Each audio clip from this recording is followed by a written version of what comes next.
Welcome to our deep dive on, well, George Frideric Handel. The man, the myth, the music. Exactly. We often think about composers as these larger-than-life figures, but I think what's really fascinating is the human story behind the compositions. Absolutely. And Handel's life, it's full of these fascinating twists and turns. I think people might be surprised to hear that his father, Georg, a barber surgeon, very much wanted him to have a stable career, in law. Far from the world of music. It's as far as you can get, really. So much so that he forbade instruments in their home in Halle, Germany, where Handel was born. So how did Handel even get started in music with such a strict upbringing? Did he sneak around? It sounds like something out of a movie, right?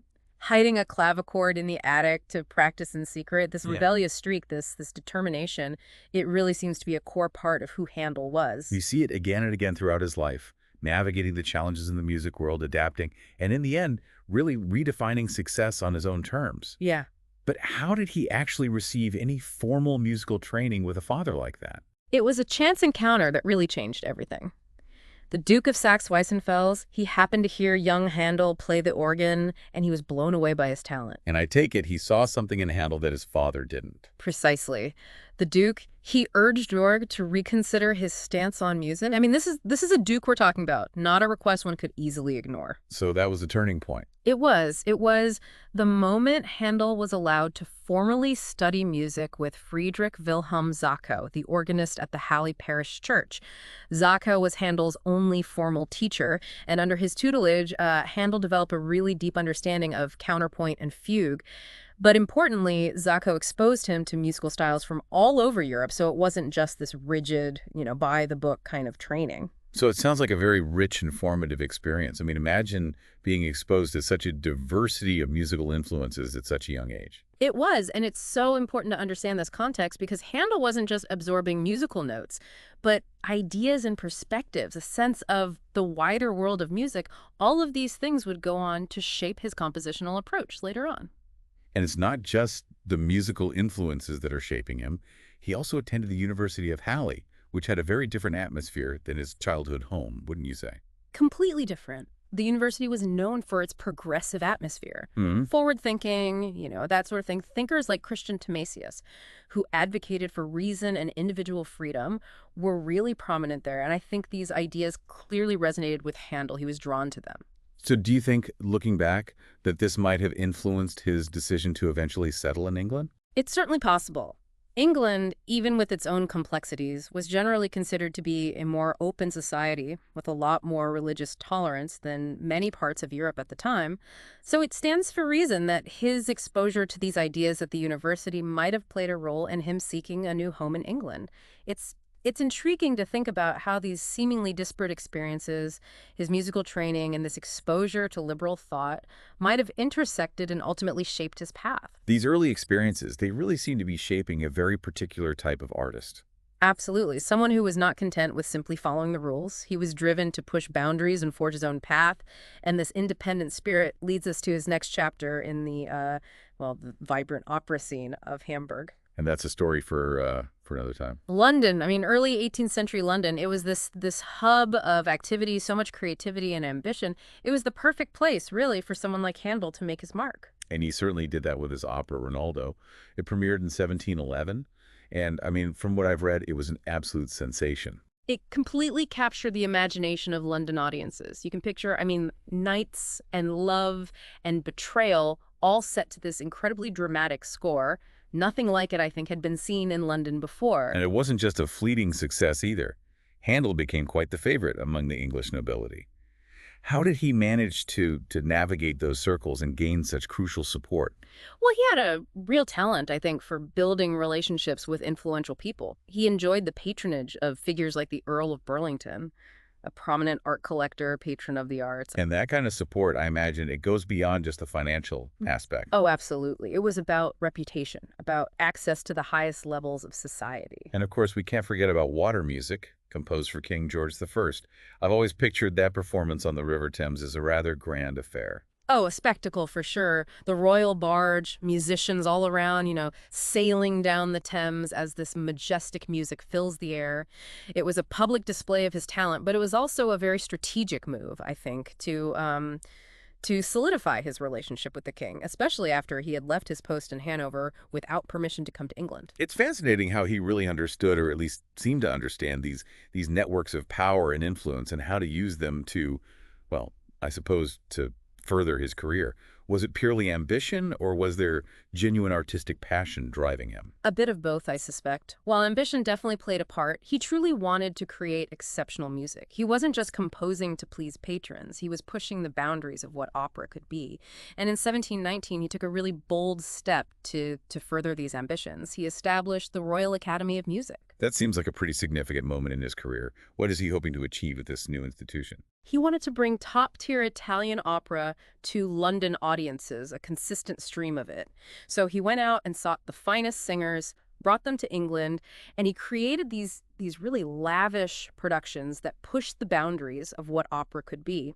He wanted to make London a major center for opera, a rival to, even the great houses of Italy. It was a period of immense creativity for Handel, wasn't it? It was. For over a decade, the Royal Academy of Music dominated the London opera scene, and during this time, Handel composed a whole series of successful operas, works like Giulio, Cesare, Tamerlano, Rodelinda. He was really developing his compositional style, his use of both vocal and instrumental elements to express emotion and tell these stories. But even with all this success, it wasn't always smooth sailing, was it? I mean, there were bound to be challenges along the way. There were. Rival opera companies emerged, and they were competing for audiences and patronage.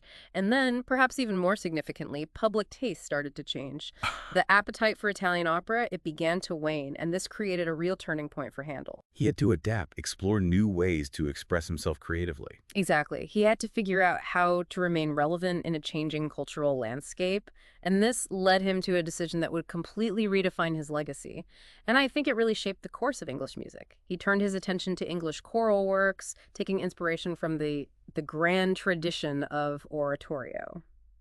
So a real departure from the Italian opera that had been the focus of his career up to that point. What prompted this shift?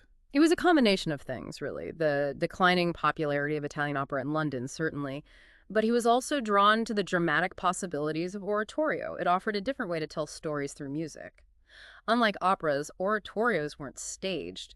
The focus shifted to the music itself and the chorus, the way they could convey emotions, tell a story without the need for, elaborate staging and costumes. Now, before we get to his most famous oratorio, Messiah, I think it's important to talk about some of his earlier works in this genre. You're absolutely right. He composed oratorios like Esther, Deborah, Thalia before Messiah. These earlier works gave him the opportunity to experiment with the form, to refine his use of the chorus, to create drama and emotion. So these pieces, they laid the groundwork for the masterpiece that ultimately would come to define his legacy. What is it about Messiah that makes it so enduring, so beloved, even today? Messiah is more than just a piece of music. It's a cultural phenomenon. He composed it in an unbelievably short period of time, about 24 days, premiered in Dublin in 1742. It's a testament to his sheer genius, his ability to take biblical text and weave it into this tapestry of melody and emotion. And of course, the Hallelujah chorus has become iconic, immediately recognizable all over the world. It's a moment of pure musical joy, isn't it? It never fails to move listeners. Right. But as you said, Messiah is so much more than just one famous chorus. It is. It's a complete work of art, a journey through the story of Christ, told with such depth of feeling and musical master that it still resonates with people centuries later. This shift from Italian opera to English oratorio, it really does seem like a defining moment in Handel's career. Did he embrace this change wholeheartedly, or was it more out of necessity? I think there was some initial hesitation, but ultimately necessity, combined with his artistic curiosity, I think that's what led him to really embrace this new form. Right. And it paid off in a pretty spectacular way, wouldn't you say? Without a doubt, it speaks to his resilience as an artist. He didn't cling to the past. He was willing to evolve, to find new ways to connect with his audience. This adaptability, it's something we see throughout his life, isn't it? From his early, his defiance of his father to his navigation of the London social scene, and then finally his embracing of this new musical form. It's really a testament to his character and a reminder, I think, that artistic evolution, so often it comes from necessity, from courage, from that willingness to step outside of one's comfort zone. And it's that willingness to take risks, to innovate, that led to the creation of some of the most treasured music in history.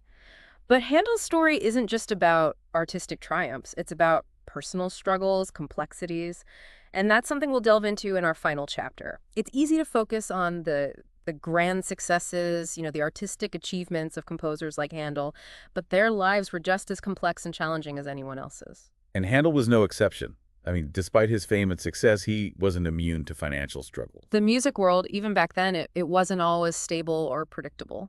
And then there's his personal life. It's almost shrouded in mystery, isn't it? Hmm. He never married, and he was known for being a very private person. There's definitely an enigma surrounding that part of his life. We know he was devoted to his music, but the details of his personal relationships, his emotional life, they're largely unknown, which I think adds to the fascination we have with him, this complex and brilliant man. And even as his eyesight began to fail later in life, his creativity, it never seemed to diminish. He continued to compose and produce these remarkable works right up until the very end. It's almost as if adversity just fueled his artistic fire. In 1749, he composed music for the royal fireworks, a huge spectacle, drew massive crowds to its premiere. It's a work filled with so much energy, grandeur, a real testament to his mastery of orchestral writing. And even as he was dealing with these personal challenges, he never lost sight of the power of music to uplift and inspire. And his involvement with London's Foundling Hospital, I think, really reveals a lot about his character. It does. You see his compassion and generosity shining through in his work with the hospital, organizing benefit concerts to raise money for the children. He even left a copy of Messiah to the institution in his will. I mean, that says a lot about his desire to use his music to make a real difference in the lives of those less fortunate. A beautiful legacy, and it speaks to the impact his music has had and continues to have on people. Why do you think Handel's music transcends time and cultures the way it does? Well, his works are performed all over the world, centuries after he composed them. There's this universality to his melodies, his harmonies, his ability to express the full range of human emotion that speaks to people, regardless of their background. You don't even need to be a musical expert to feel the power of his music. It connects with us on a deeper level. It speaks to our shared humanity. And Handel, with his unique blend of talent, ambition, and compassion, he was able to tap into that power in a way that, well, few composers have. As we wrap up our deep dive into his life and his legacy, what stands out to you the most about his journey?